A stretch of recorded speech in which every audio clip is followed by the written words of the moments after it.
स्थान कोलकाता, वर्ष 2002।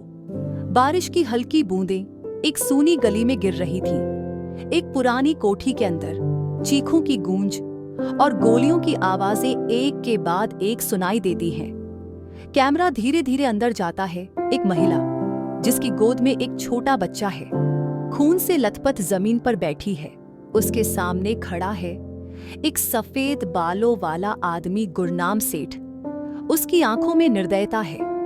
गुरनाम सेठ गंभीर लहजे में, तेरे आदमी ने मेरे खिलाफ गवाही देने की हिम्मत की, अब इसकी कीमत तुझे चुकानी पड़ेगी। वो महिला कुछ बोल नहीं पाती, बस अपने बच्चे को और कसकर पकड़ लेती है। तभी एक गोली चलती है और उस महिला का शरीर ढीला पड़ जाता है। बच्चा रो रहा है। गुरनाम के आदमी उस बच्चे को उठाकर बाहर फेंक देते हैं। कट्टू, नाम जॉन उर्फ बेबी जॉन, एक 22 साल का युवक, साधारण सी जिंदगी जीता है। सुबह अखबार बांटना, फिर चाय की दुकान पर काम करना।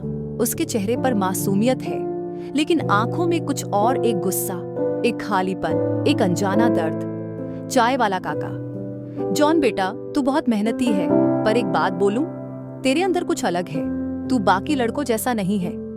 जॉन हंसते हुए, काका मैं भी उन्हीं जैसा हूं, पेट भरने की जद्दोजहद करता एक मामूली लड़का। पर यह जॉन की असलियत नहीं थी। वो खुद नहीं जानता था कि वो कौन है। उसे अपने बचपन के बारे में कुछ भी याद नहीं था। बस एक सपना आता था, गोलियों की आवाजें, एक महिला की चीख और खुद को गोद में लिए किसी को पुकारते हुए। गुरनाम सेठ अब कोलकाता का सबसे बड़ा अंडरवर्ल्ड डॉन है। उसका बेटा आर्यन ड्रग्स और अवैध कारोबार संभालता है। वहीं पुलिस अधिकारी डीसीपी रोहिणी मलिक उस पर नजर रख रही है, लेकिन कोई पक्का सबूत नहीं मिल रहा। इसी बीच जॉन का दोस्त राजा उसे एक क्लब में वेटर की नौकरी दिलाता है। क्लब का मालिक कोई और नहीं बल्कि आर्यन है। एक रात क्लब में झगड़ा हो जाता है। कुछ गुंडे एक लड़की से छेड़छाड़ करते हैं।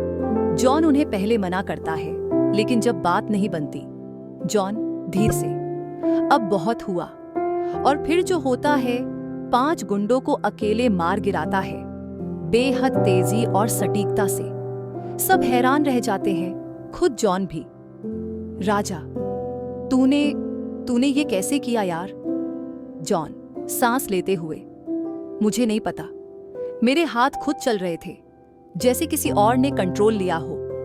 घटना की खबर जल्दी ही सोशल मीडिया पर फैल जाती है। एक बूढ़ा आदमी, ईश्वरनाथ, जो जॉन के बचपन में उसे अनाथालय लाया था, उसे पहचानता है। वो उससे मिलने आता है। ईश्वरनाथ, तेरे अंदर जो है वो खून है तेरे बाप का, विक्रांत सिंह का, कोलकाता पुलिस का सबसे बहादुर अफसर, जिसे गुरनाम सेठ ने मार डाला, और तेरी माँ आरती, उसे भी मार दिया। जॉन गुस्से में, तब मुझे क्यों नहीं बताया? क्यों मेरी जिंदगी एक झूठ थी?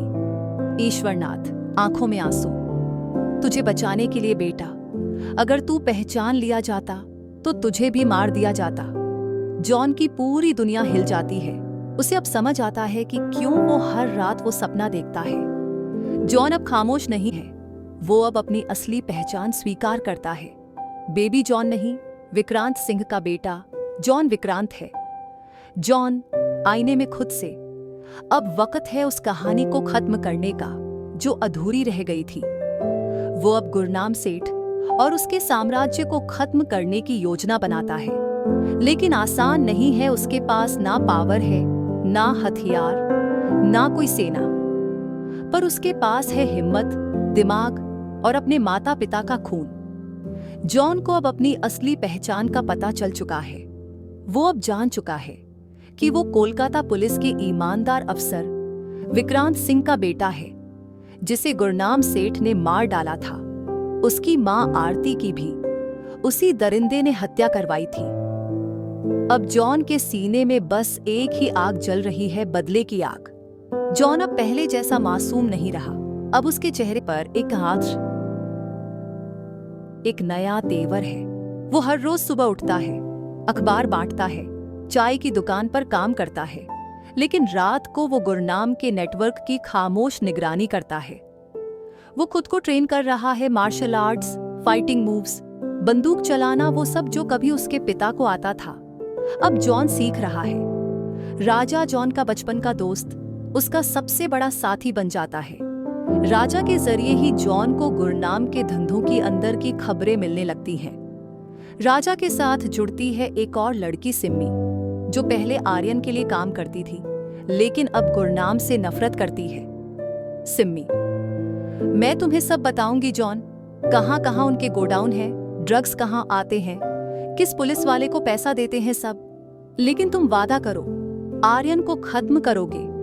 जॉन, सख्ती से। पहले उसके बाप तक पहुंचने का रास्ता बनाना है और वो रास्ता आर्यन से होकर जाता है।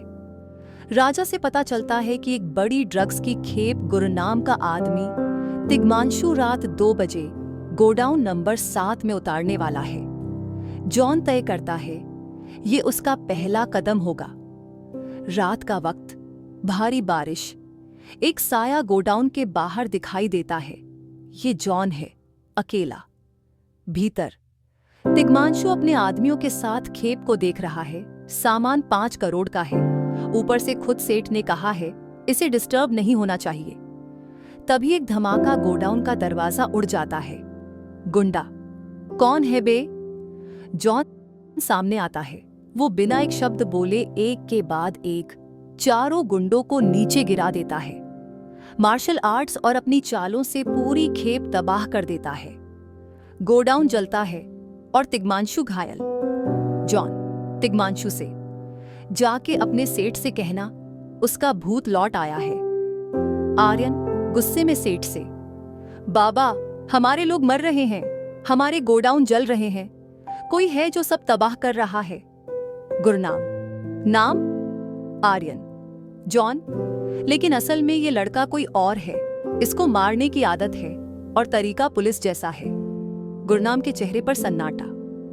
गुरनाम धीरे से, वो वापस आ गया, विक्रांत का बेटा। गुरनाम को एहसास हो जाता है कि ये लड़का कोई मामूली दुश्मन नहीं, ये उसका पुराना अधूरा गुनाह है जो अब कर्ज बनकर लौटा है।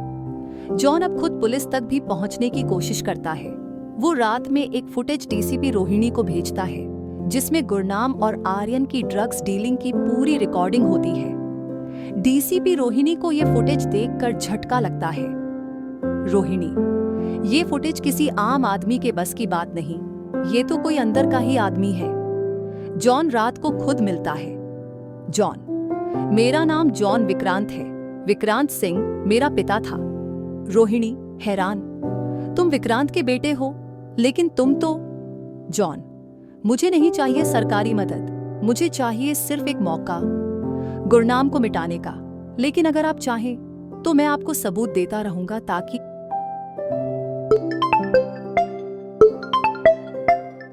आप उनका कानून से गला घोंट सको और मैं उनके वजूद से। रोहिणी उसकी आंखों में देखती है, वहां गुस्सा नहीं, इंसाफ की मांग है। राजा से पता चलता है कि आर्यन एक सीक्रेट डील के लिए अपने क्लब में रात 10 बजे आने वाला है। जॉन अकेले वहां पहुंचता है, एक वेटर के वेश में। जैसे ही आर्यन अंदर आता है, जॉन उसके सामने आ खड़ा होता है। आर्यन, कौन है तू? जॉन, वो जो तेरे बाप के अतीत से निकला है। आर्यन हंसता है, लेकिन तभी जॉन का पंच सीधे उसकी नाक तोड़ देता है। लड़ाई शुरू होती है, दोनों के बीच एक जबरदस्त मुकाबला। आर्यन के 6 बॉडीगार्ड्स भी बीच में आते हैं, लेकिन जॉन एक एक करके सबको गिरा देता है। आर्यन बुरी तरह घायल होकर भागता है। कैमरा उसके चेहरे पर जाता है। जॉन का चेहरा देखते ही उसे याद आता है, बचपन में उसका बाप गुरनाम एक बच्चे को उठाकर फेंक रहा था। आर्यन डरते हुए, ये वही बच्चा है। जॉन को पता चल चुका है कि वह ईमानदार पुलिस अफसर विक्रांत सिंह का बेटा है। गुरनाम सेठ ने उसके माता पिता की हत्या करवाई थी। अब जॉन ने पहला हमला गुरनाम के गोडाउन पर कर दिया है। आर्यन के क्लब में सीधी भिड़ंत हुई और जॉन ने आर्यन को बुरी तरह पीटा। डीसीपी रोहिणी को भी जॉन ने साथ ले लिया है। छोटा जॉन रोते हुए, माँ ये लोग कौन है? आरती डरी हुई, कुछ नहीं बेटा, बस आंखें बंद कर लो, मैं यहीं हूं। लेकिन उस रात आरती को खींचते हुए ले गए थे और जॉन को जमीन पर फेंका गया था। वो दृश्य, वो चिल्लाहटें आज भी उसकी नींद तोड़ देती हैं। राजा एक दिन कुछ पुराने दस्तावेज लाता है जो उसे डीसीपी रोहिणी ने चोरी से दिलवाए हैं। उनमें एक फाइल होती है, फाइल प्रोजेक्ट ब्लैक फॉल्कन गुप्त ट्रेनिंग अभियान 1997। इसमें लिखा होता है, सिर्फ एक बच्चा जिंदा बचाया गया था, नाम जॉन विक्रांत। उसकी पहचान बदल दी गई, एक सीक्रेट एनजीओ ने उसे छिपाकर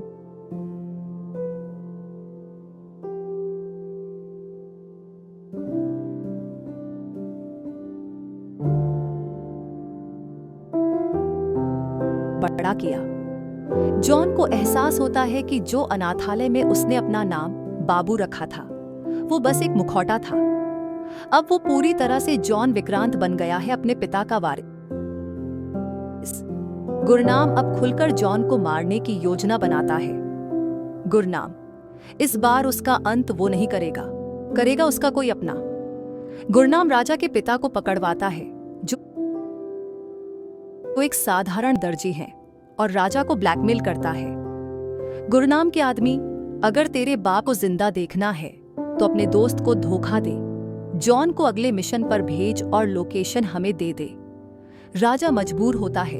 वो जॉन से कहता है, राजा भाई सिम्मी ने बताया है एक गुप्त कंटेनर आने वाला है बंदरगाह पर, करोड़ों की खेप है, तू ही जा सकता है वहां तक चुपचाप। जॉन शक भरे लहजे में, तू ठीक तो है ना? राजा, हाँ भाई, बस जल्दी जाना पड़ेगा। जॉन अकेला बंदरगाह पहुंचता है, लेकिन वहां कोई खेप नहीं होती। चारों ओर अंधेरा और फिर गोलियों की बौछार। गुरनाम के खास आदमी गोगा और 15 गुंडे वहां होते हैं, जॉन पर हमला करते हैं। गोगा, तेरा खेल अब खत्म जॉन। लेकिन जॉन आसानी से हारने वाला नहीं। उसकी चालें, उसके हौसले एक एक करके सबको गिरा देता है।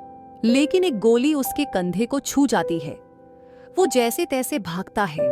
जॉन घायल अवस्था में सिम्मी के घर आता है। सिम्मी उसके जख्म पर पट्टी करती है। सिम्मी, किसने बताया था ये लोकेशन? जॉन धीरे से। राजा, सिम्मी के चेहरे पर घबराहट होती है। सिम्मी, राजा, लेकिन मैंने तो उसे कुछ नहीं बताया। जॉन की आंखों में आग सी जलती है। जॉन रात को राजा के घर जाता है, लेकिन वहां गोगा के आदमी पहले से मौजूद होते हैं। जॉन उन्हें खत्म करता है और राजा को घसीटकर बाहर लाता है। जॉन गुस्से में, क्यों किया तूने ये? मैं तुझे भाई मानता था। राजा रोते हुए, भाई, उन्होंने मेरे बाप को पकड़ लिया था, मैं मजबूर था। जॉन चीखते हुए, तेरी मजबूरी से मेरा खून बहा है। जॉन उसे छोड़ देता है, लेकिन अब दोनों के बीच दरार आ चुकी है। जॉन की दी गई जानकारी के आधार पर डीसीपी रोहिणी एक रेड करवाती है और गोगा को पकड़ लिया जाता है। रोहिणी, अब बोल, गुरनाम की सच्चाई जनता को बता दूं या तेरे टुकड़े करवा दूं? गोगा डरता है और बोलना शुरू करता है। गुरनाम ने 2005 में 6 पुलिस वालों को मारा था। हर महीना 5 करोड़ रुपए नेताओं को देता है। आर्यन की असली पहचान भी नकली है। उसका असली नाम आरिफ कुरैशी है। रोहिणी के पास अब सबसे बड़ा हथियार है सबूत। गुरनाम अपने पुराने बंगले में बैठा है। गुरनाम, इस बार अगर आर्यन भी कुछ गलत करेगा तो उसे भी खत्म करना पड़ेगा। आर्यन, पिता हूं तेरा मैं। गुरनाम, तू मेरी कमजोरी नहीं बन सकता। जो विक्रांत नहीं कर पाया, अब वो उसका बेटा कर रहा है। गुरनाम अब सिर्फ अंडरवर्ल्ड डॉन नहीं, बल्कि राजनीति में किंगमेकर भी बन चुका है। वो राज्य में एक बड़ी पार्टी को करोड़ों का चंदा देता है और चुनाव में सीटें खरीदता है। गुरनाम, अगर मैं इस बार खुद एमएलए बन गया तो कोई जॉन मुझे छू भी नहीं पाएगा। वो अपनी प्रेस कॉन्फ्रेंस की तैयारी करता है। जॉन डीसीपी रोहिणी की मदद से गोगा के कबूलनामे का एक वीडियो क्लिप बनवाता है। वीडियो में दिखाया जाता है गुरनाम का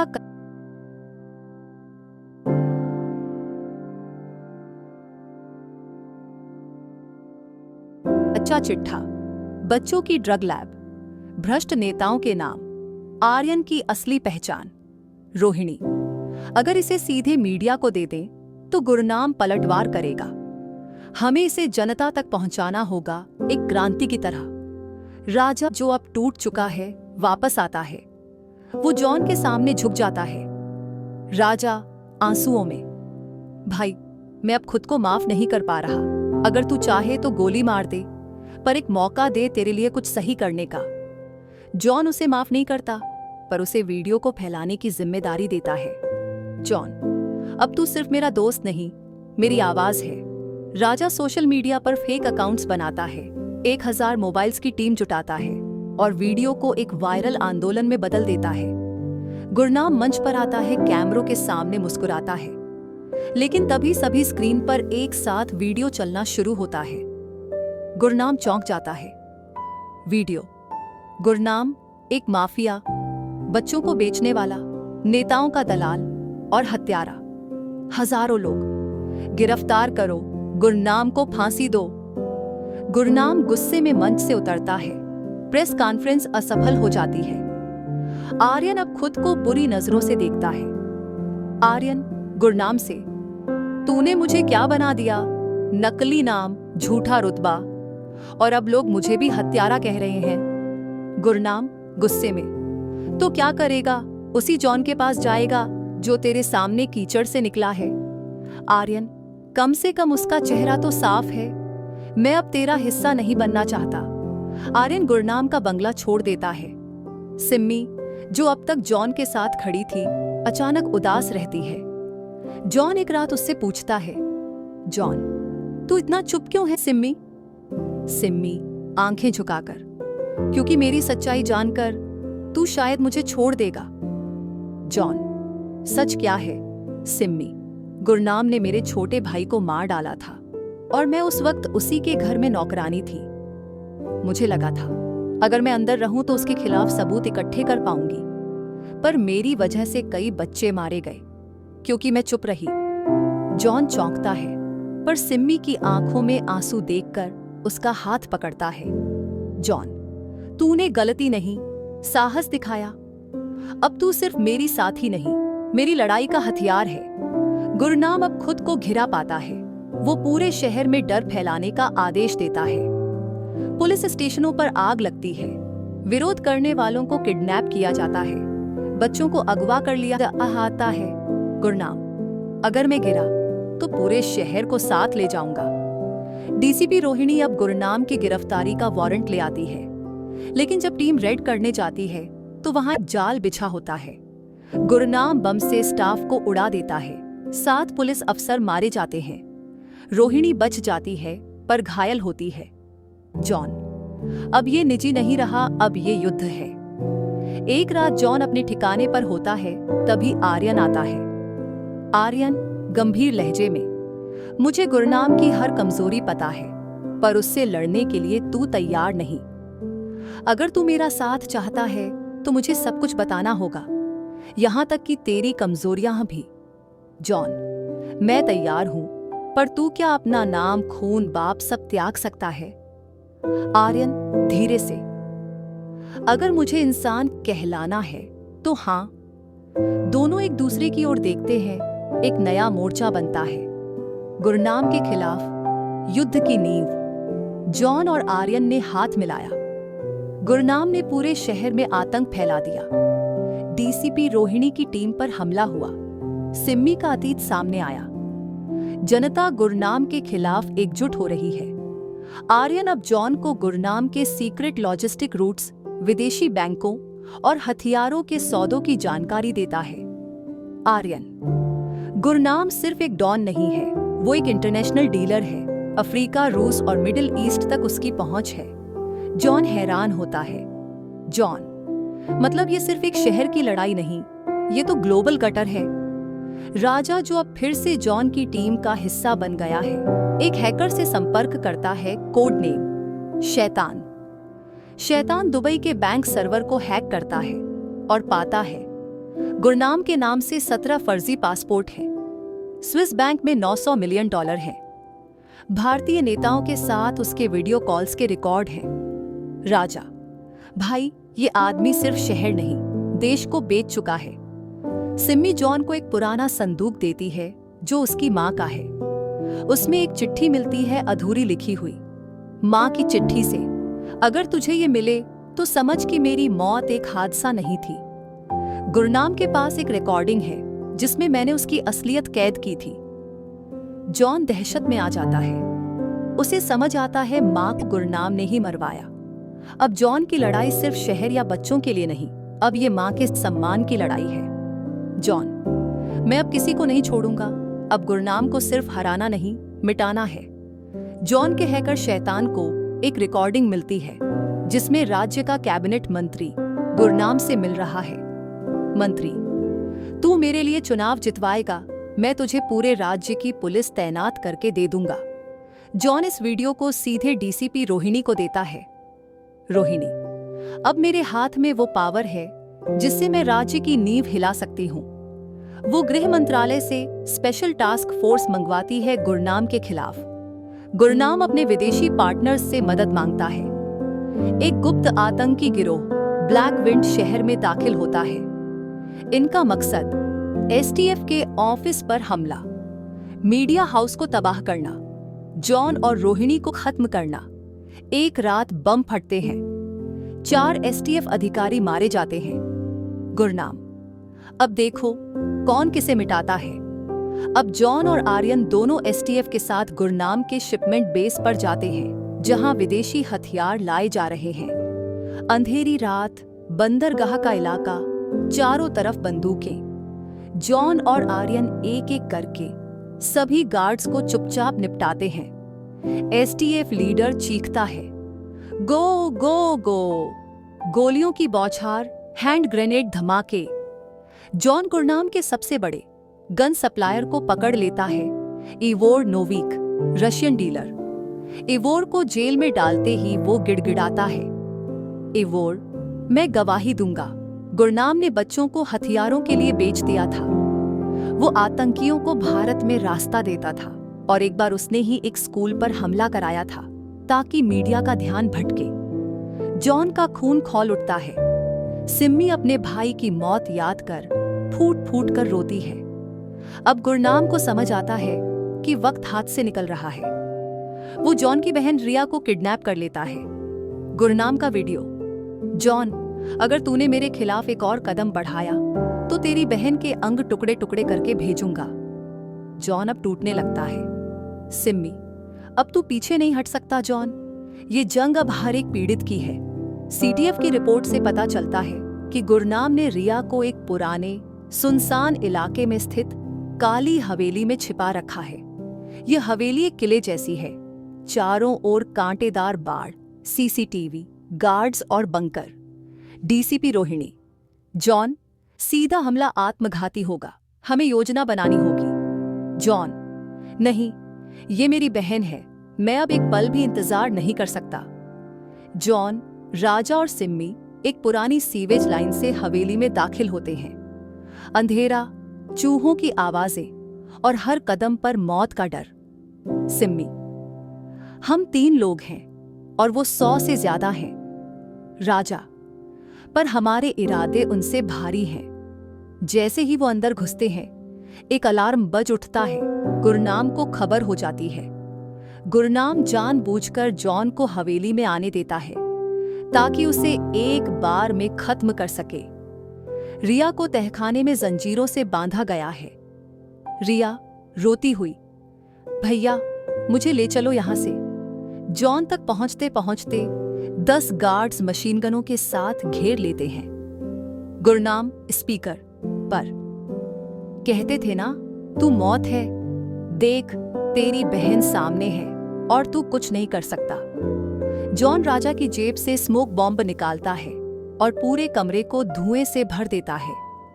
गोलियां चलती हैं लेकिन जॉन और राजा हवा में गायब हो जाते हैं। सिम्मी ऊपर सीवीसी टी कंट्रोल रूम में बैठी होती है, सब गार्ड्स को गलत फुटेज दिखा रही होती है। इस चाल से जॉन तहखाने से रिया को निकाल लेता है। हवेली के कोने में एक पुराना स्टील का बॉक्स मिलता है जिसमें एक कैसेट टेप होता है, माँ की आवाज। जॉन की माँ, रिकॉर्डिंग, अगर मेरी हत्या हो गई हो तो जान लो गुरनाम ने मुझे मारा, क्योंकि मैं उसकी ड्रग्स और बच्चों की तस्करी का वीडियो रिकॉर्ड कर चुकी थी। आखिरी शब्द, जॉन, तुझे शहर को आजाद करना होगा। राजा उस रिकॉर्डिंग को मोबाइल से एक ऑनलाइन प्लेटफॉर्म पर लाइव स्ट्रीम करता है। हजारों लोग जुड़ जाते हैं, देश के न्यूज चैनलों पर यह वायरल हो जाता है। लोग सड़कों पर उतर आते हैं, गुरनाम को फांसी दो, जॉन जिंदाबाद। गुरनाम अब बौखला जाता है। वो अपने लोगों से कहता है, गुरनाम, शहर को आग लगा दो, स्कूल, अस्पताल, थाना, कुछ नहीं बचे, मैं जॉन को राख में बदल दूंगा। गुरनाम के आदमी शहर के अलग अलग हिस्सों में बम लगाते हैं। एसटीएफ, पुलिस और जनता एक साथ मिलकर सब बमों को डिफ्यूज करती है। जॉन गुरनाम के सबसे करीबी अड्डे पर हमला करता है। वहां 25 गार्ड्स होते हैं। गुरनाम खुद मौजूद नहीं होता, लेकिन एक वीडियो कॉल पर आकर जॉन को चिढ़ाता है। गुरनाम, बहुत दौड़ लिया तू, अब तुझे अपनी माँ के पास भेजता हूँ। जॉन, तूने एक माँ को मारा, अब एक बेटा तुझे जिंदा जला देगा। जॉन गार्ड्स को ध्वस्त करता है, एक को छोड़ देता है ताकि वो संदेश पहुंचा सके। गुरनाम, तेरी उल्टी गिनती शुरू हो चुकी है। सिम्मी और आर्यन अब उन बस्तियों में जाते हैं जहां गुरनाम के डर से लोग चुप थे। अब वो लोग हथियार उठाते हैं। एक बुजुर्ग, अब बहुत हुआ बेटा, तू लड़ेगा, हम तेरे पीछे खड़े हैं। गुरनाम को अब अपने ही लोगों से डर लगने लगता है। डीसीपी रोहिणी अब सरकारी भ्रष्ट मंत्रियों पर वार करती है। उसके पास अब गुरनाम के साथ उनकी फोन रिकॉर्डिंग, हवेली में पाए गए ड्रग्स, जॉन की मां की हत्या के सबूत। अब एसटीएफ को फुल ऑथोरिटी मिल जाती है को शूट एट साइट आदेश जारी होता है। कालदमन घाटी एक वीरान, गुप्त और खतरनाक जगह। वहां कोई नेटवर्क नहीं, कोई रास्ता नहीं। गुरनाम वहीं छिपा है अपने 50 प्रशिक्षित हथियारों के साथ। गुरनाम, यह आखिरी रण होगा, या मैं जीतूंगा या सब कुछ खत्म हो जाएगा। उसने वहां एक अंडरग्राउंड बंकर बनाया है, हथियार, ड्रोन, बारूद और एक नया वायरस। गुरनाम अब सीधे लड़ने की बजाय बायो वॉर की योजना बनाता है। उसने एक माइक्रो वायरस विकसित किया है जिसे पानी में मिलाकर शहर की सप्लाई को जहरीला किया जा सकता है। गुरनाम, जॉन ने मेरी सत्ता छीनी है, मैं उसके शहर की सांसें छीनूंगा। रिया अब ठीक हो चुकी है। वो जॉन से कहती है, रिया भैया, अब तुम्हें सिर्फ एक भाई या बेटा नहीं, बल्कि पूरे देश का सिपाही बनकर सोचना होगा। जॉन समझ जाता है यह लड़ाई अब व्यक्तिगत नहीं रही, यह देश के भविष्य की लड़ाई है। डीसीपी रोहिणी, आर्यन और जॉन मिलकर एक योजना बनाते हैं। एक, कालदमन घाटी का 3D नक्शा। 2, रात में एयर ड्रोन से निगरानी। 3, गुरनाम की सप्लाई चेन काटना। 4, उसके गार्ड्स को एक एक कर हटाना। 5, और फिर जॉन का सीधा आमना सामना। राजा, अगर ये कामयाब हुआ तो गुरनाम का खेल खत्म, अगर नहीं तो हम सब जॉन शहीद कहलाएंगे। रात 2 बजे एसटीएफ, सिम्मी, आर्यन और जॉन जंगल में घुसते हैं। चारों ओर अंधेरा, जानवरों की आवाजें और गुरनाम के सेंसर। जैसे ही एक सिपाही गलती से सेंसर पर पैर रखता है, बम फटता है। 2 एसटीएफ जवान शहीद हो जाते हैं। जॉन दांत भींचते हुए, अब बहुत हो गया। सीटीएफ चारों दिशाओं से गुरनाम के बंकर को घेर लेती है, लेकिन गुरनाम ने हर रास्ते पर क्लेमर माइंस बिछा रखी हैं। गुरनाम स्पीकर से, बहुत शोर मच गया, अब शांति से मरने का समय है। वो अपने गार्ड्स को आदेश देता है, आखिरी गोली तक लड़ो। जॉन अकेले बंकर में घुसता है। चारों ओर गोलियों की आवाज, विस्फोट, गैस और दुश्मन। वो एक एक करके गुरनाम के आदमियों को गिराता है। सिम्मी और आर्यन बाहर से कवर फायर देते हैं। राजा को पेट में गोली लगती है, लेकिन वो जॉन से कहता है, राजा भाई रुकना मत, मेरी कुर्बानी को अधूरा मत छोड़ना। जॉन अपनी आंखों के आंसू रोकते हुए आगे बढ़ता है। गोलियों के बीच जॉन को मां की आवाज याद आती है, अगर मैं न रहूं तो सच्चाई के लिए लड़ना, तू अकेला नहीं होगा बेटा, तेरे साथ सच्चाई होगी। यह याद उसे और उग्र बना देती है। अंत में बंकर के आखिरी कक्ष में जॉन और गुरनाम आमने सामने खड़े होते हैं। कोई बंदूक नहीं, सिर्फ हाथों की लड़ाई। गुरनाम, तू मेरी दुनिया तबाह करने आया था? जॉन, नहीं, मैं वो इंसान हूं जो उस औरत का बेटा है जिसे तूने जिंदा जला दिया था। दोनों के बीच भीषण युद्ध होता है, घूंसे, लात, दीवारों से टकराहट और टूटते कांच। गुरनाम की आंखों में पहली बार डर नजर आता है। जॉन गुरनाम को निहत्था कर देता है, लेकिन वो उसे नहीं मारता। जॉन, तेरी मौत तेरी सजा नहीं है। तेरी सजा है जिंदा रहकर हर उस मां की नजरों में देखना जिसके बच्चे तूने छीने हैं। एसटीएफ गुरनाम को गिरफ्तार कर लेती है। गुरनाम पर 20 राज्यों में मुकदमे दर्ज होते हैं। लोगों की अदालतों में उसके केस चलते हैं। हर दिन एक पीड़ित सामने आता है और गुरनाम को कानून के जरिए फांसी की सजा होती है। रिया एक एनजीओ खोलती है, मां की आवाज। जॉन अब किसी गैंग का हिस्सा नहीं, बल्कि भारत सरकार के अंडरकवर प्रोटेक्शन डिवीजन का पहला सदस्य बनता है। डीसीपी रोहिणी, तुम अब कानून से बाहर नहीं, कानून के भीतर रहकर ही नायक हो। एक स्कूल में बच्चे राष्ट्रगान गा रहे हैं। जॉन उन बच्चों को देख रहा है। उसे अपनी मां की मुस्कुराहट याद आती है। पार्श्व में आवाज, जहां एक बेटा उठता है वहां अत्याचार कभी नहीं टिक सकता। शहर में अब कोई खौफ नहीं। बच्चे स्कूल जा रहे हैं, लोग सड़कों पर बेखौफ घूमते हैं। जॉन अब शांत जीवन जी रहा है, ट्रेनिंग देता है, एनजीओ में बच्चों को पढ़ाता है, पर उसकी आंखों में अब भी सतर्कता है, जैसे वो कुछ महसूस कर रहा हो। जॉन, रिया से इतनी शांति, कुछ ठीक नहीं लग रहा। एक दिन दिल्ली से कॉल आता है। डीसीपी रोहिणी की जगह अब एक नया अधिकारी है, मेजर कबीर रंधावा। कबीर, जॉन, देश में फिर से एक छुपा नेटवर्क सक्रिय हो गया है। इस बार दुश्मन अंधेरे में है। नाम है किंगपिन। जॉन हैरान हो जाता है।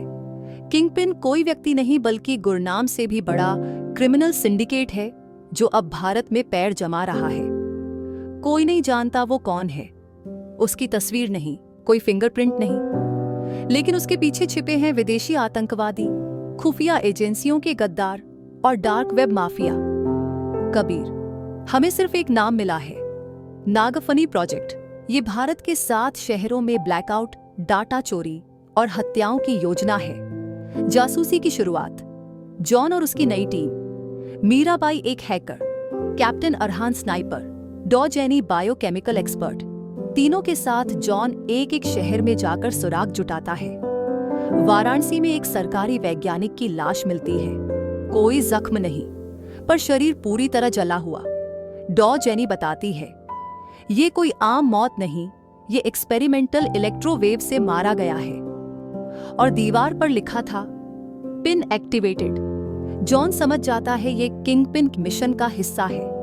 भारत की 3 प्रमुख सिटी, मुंबई, कोलकाता और अहमदाबाद में एक ही रात बिजली गुल होती है। एटीएम बंद, ट्रैफिक लाइट्स बंद, इंटरनेट डाउन। और अगले दिन एक मैसेज आता है, this was a warning, you have 5 days, surrender all intelligence data और फेस 2 के। सरकार जॉन और टीम को फ्री हैंड देती है। उन्हें किसी भी हद तक जाने की अनुमति मिलती है। मीराबाई ट्रेस करती है कि सिग्नल पाकिस्तान, दुबई और लंदन से बाउंस हो रहे हैं। जॉन, मतलब किंगपिन सिर्फ भारत की समस्या नहीं, ये इंटरनेशनल नेटवर्क है। एक गुप्त लैब में टीम को एक कैप्सूल मिलता है, अंदर एक तरल द्रव्य जो इंसान के शरीर को 12 मिनट में गलाने की क्षमता रखता है। कैप्सूल पर लिखा होता है V.0 to baby X। John कांप उठता है। बेबी एक्स, क्या ये उस पर कोई इशारा है? मीराबाई खोजती है पुराना सरकारी डेटा और बताती है, तुम्हारी मां सिर्फ गुरनाम की बंदी नहीं थी, वो खुद एक पूर्व रॉ एजेंट थी जिसने बेबी एक्स प्रोजेक्ट पर काम किया था। जॉन की जिंदगी फिर बदल जाती है। जॉन की मां आरती वर्मा एक वैज्ञानिक और खुफिया एजेंट थीं। उन्होंने बेबी एक्सेस नामक सोल्जर प्रोजेक्ट को रोकने की कोशिश की थी। गुरनाम ने उन्हें बंधक बनाकर उसका फॉर्मूला चुराया, लेकिन असली फार्मूला मां ने कहीं छिपा दिया था। अब किंगपिन उसी फार्मूले के पीछे है। रिया को एक पुराना संदूक मिलता है, मां की डायरी। डायरी में लिखा होता है, जिस दिन मेरा बेटा अपने नाम से ऊपर उठेगा, उसी दिन दुनिया को उस सच से बचाएगा जो मैंने आज से 17 साल पहले मिटा दिया था। डायरी के पन्नों में एक पेनड्राइव छुपा है जिसमें है बेबी एक्स प्रोजेक्ट का आखिरी कोड। टीम को एक कॉल आता है, स्क्रीन ब्लर, आवाज डिस्टॉर्टेड। किंगपिन: जॉन बेटा, ये खेल तुझसे बहुत बड़ा है। तेरी माँ ने जो छुपाया था वो अब मुझे चाहिए, वरना देश में एक दिन में 1 लाख लाशें गिरेंगी। जॉन: आजा सामने, नकाब हटा। किंगपिन: वक्त आने दो, तू खुद मुझे पहचान जाएगा। Call cut. जॉन अपनी टीम के साथ एक गुप्त सरकारी बंकर में जाता है जहां कभी बेबी एक्स नामक प्रोजेक्ट पर रिसर्च हुआ था। डॉ जेनी: ये कोई साधारण सैनिक ट्रेनिंग नहीं थी, ये था ह्यूमन अपग्रेड सिस्टम। डीएनए तक बदला जाता था। बेबी एक्स का रहस्य खुलता है। 2008 में भारत के वैज्ञानिकों ने एक सोल्जर एनहांसमेंट प्रोजेक्ट बनाया था। उद्देश्य था सैनिकों को फिजिकल मेंटल सुपरह्यूमन बनाना, लेकिन कुछ टेस्ट असफल रहे, विषय मरने लगे। सिर्फ एक सफल प्रोटोटाइप बचा और वो था सब्जेक्ट JX01 जॉन। जॉन स्तब्ध रह जाता है। मैं बेबी एक्स का हिस्सा था। उसकी मां ने असल में उसे प्रोजेक्ट से निकालकर छुपा लिया था। उसके डीएनए को स्थिर करने के लिए खास इंजेक्शन दिए जाते थे। गुरनाम को पता चला और उसने मां को अगवा किया। जॉन: मैं इसलिए जिंदा बचा, इसलिए अलग था। मीराबाई उस पेनड्राइव को हैक करती है जिसमें मां ने फार्मूला लॉक किया था, लेकिन जैसे ही वो खोलती है एक वायरल कोड सिस्टम में घुस जाता है। Hello John, game on. KP, Ranveer, kingpin एक प्रेसिडेंशियल प्रेस कॉन्फ्रेंस को हाईजैक करता है। वीडियो मैसेज: मेरे पास है VX अल्फा वायरस। अगर मुझे बेबी एक्स फॉर्मूला नहीं मिला तो दिल्ली में 1 लाख लोग 1 घंटे में खत्म हो जाएंगे। जॉन अब दोहरापन झेल रहा है। एक तरफ उसका अतीत, मां, प्रोजेक्ट और उसकी असल पहचान। दूसरी ओर देश जो सिर्फ उसी से बच सकता है। वो रणवीर से संपर्क करता है। जॉन: तू जो भी है सामने आ, जो चाहिए ले ले। रणवीर: मैं चाहता हूं कि तुम वापस आ जाओ। प्रोजेक्ट बेबी ओमेगा को पूरा करने के लिए तुम ही अंतिम कड़ी हो। दिल्ली में धमाके का प्लान। रणवीर की योजना है इंडिया गेट के पास VX अल्फा छोड़ना। STF को केवल 6 घंटे मिले हैं। रणवीर ने प्रयोगशाला में मानव क्लोन तैयार किए हैं जिन्हें बेबी एक्स फॉर्मूले से तैयार किया गया। जॉन अकेला घुसता है उस गुप्त लैब में। तेज दौड़ते साइबॉर्ग जैसे हाइब्रिड, अल्ट्रासोनिक गन से लैस, कोई भावना नहीं, सिर्फ हत्या का कोड। जॉन: अगर मैं तुम्हारा प्रोटोटाइप था तो मैं दिखाऊंगा असली वर्जन क्या होता है। भयंकर लड़ाई होती है। जॉन अपने बचपन के दर्द, गुस्से और प्रशिक्षित मानसिकता से सबको गिरा देता है। रणवीर अब सामने आता है। जॉन को देख मुस्कुराता है। रणवीर: मां ने तुम्हें छुपाया, लेकिन मैं तुम्हें बनाऊंगा। तुम्हारे खून में है श्रेष्ठता, अब तुम्हें समझ आया। जॉन: मेरे खून में है इंसानियत। तू चाहता है मशीन, मैं लाऊंगा रोशनी। दोनों भिड़ते हैं। रणवीर खुद पर VX अल्फा का इंजेक्शन लगा लेता है। अब वो भी एक जीवित वायरस बन चुका है। जॉन समझता है रणवीर को मारना मतलब VX अल्फा को फैलाना। वो रणवीर को एक आइस चैम्बर में खींच लेता है जहां तापमान -50 डिग्री सेल्सियस है। जॉन: अगर मैं उसे नहीं रोक पाया तो देश को कोई नहीं बचा पाएगा। जॉन अपने डीएनए का रिवर्स इंजेक्शन लगाकर VX को निष्क्रिय करता है, लेकिन इससे उसकी याददाश्त और ताकत खत्म हो सकती है। रणवीर जम जाता है और पिघलने से पहले कहता है, तू मुझे नहीं, खुद को खो रहा है। रिया, मीराबाई और बाकी टीम आईसीयू के बाहर हैं। जॉन की धड़कनें धीरे चल रही हैं। डॉक्टर कहते हैं उसका शरीर जीवित है, लेकिन मानसिक नेटवर्क रिबूट मोड में है। रिया उसका हाथ पकड़ती है। जॉन, उठो, देश को फिर तुम्हारी जरूरत है। जॉन आईसीयू में पड़ा है। रिया रोज आती है, उसकी डायरी पढ़ती है, कहानियां सुनाती है, पर जॉन की आंखें नहीं खुलती। रिया धीरे से, तूने सबके लिए लड़ाई लड़ी, अब खुद के लिए एक बार उठ जा ना। बाहर बारिश हो रही होती है, जैसे कोई आसमान भी चाहता है कि जॉन लौट आए। डॉक्टर कहते हैं अब कोई मेडिकल उम्मीद नहीं बची, ये चमत्कार ही होगा अगर वो जागा। चमत्कार, नाड़ी चलती है तेज। रात के 3:47 पर जॉन की उंगलियां हिलती हैं, फिर उसकी आंखें धीरे धीरे खुलती हैं। जॉन धीरे से, रिया, माँ। रिया दौड़कर आती है, रिया रोती हुई। तू तू जिंदा है। जॉन हंसते हुए, मैंने वादा किया था तुझे छोड़कर नहीं जाऊंगा। एक पब्लिक डॉक्यूमेंट जारी होता है जिसमें बेबी एक्स प्रोजेक्ट, आरआईवी के कार्य, किंगपिन की साजिश और जॉन की असली पहचान का जिक्र होता है। देश दंग है। जॉन को भारत के सर्वोच्च वीरता पुरस्कार अमर पदक से सम्मानित किया जाता है। राष्ट्रपति, जिसने विज्ञान से आगे बढ़कर मानवता को चुना, वो सिर्फ सैनिक नहीं, भारत मां का बेटा है। हम सबके बेबी जॉन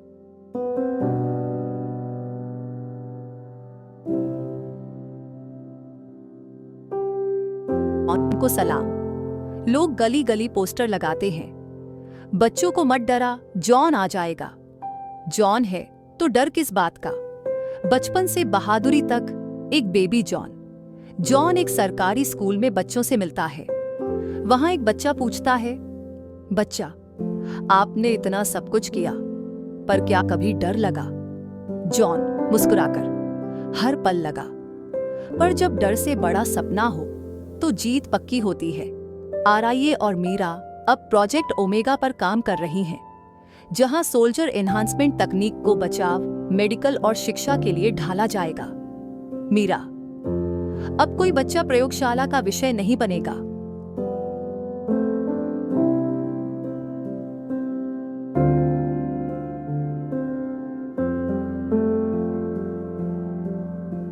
अब वो नायक बनेगा खुद से, अपनी शर्तों पर। जॉन अब लद्दाख में एक अकेले गांव में सेवा कर रहा है, जहां वह बच्चों को पढ़ाता है, खेती करता है। एक बच्चा दौड़कर आता है, बच्चा, मास्टर जी, ये देखो मेरा नाम भी जॉन है। जॉन, तो चल तुझे बताऊं कैसे बनते हैं असली हीरो। बैकग्राउंड में, जन्म हुआ जब अंधेरों में रोशनी का, तब पैदा हुआ एक नाम, बेबी जॉन। कैमरा ऊपर उठता है, स्क्रीन काली होती है और बड़े अक्षरों में लिखा आता है,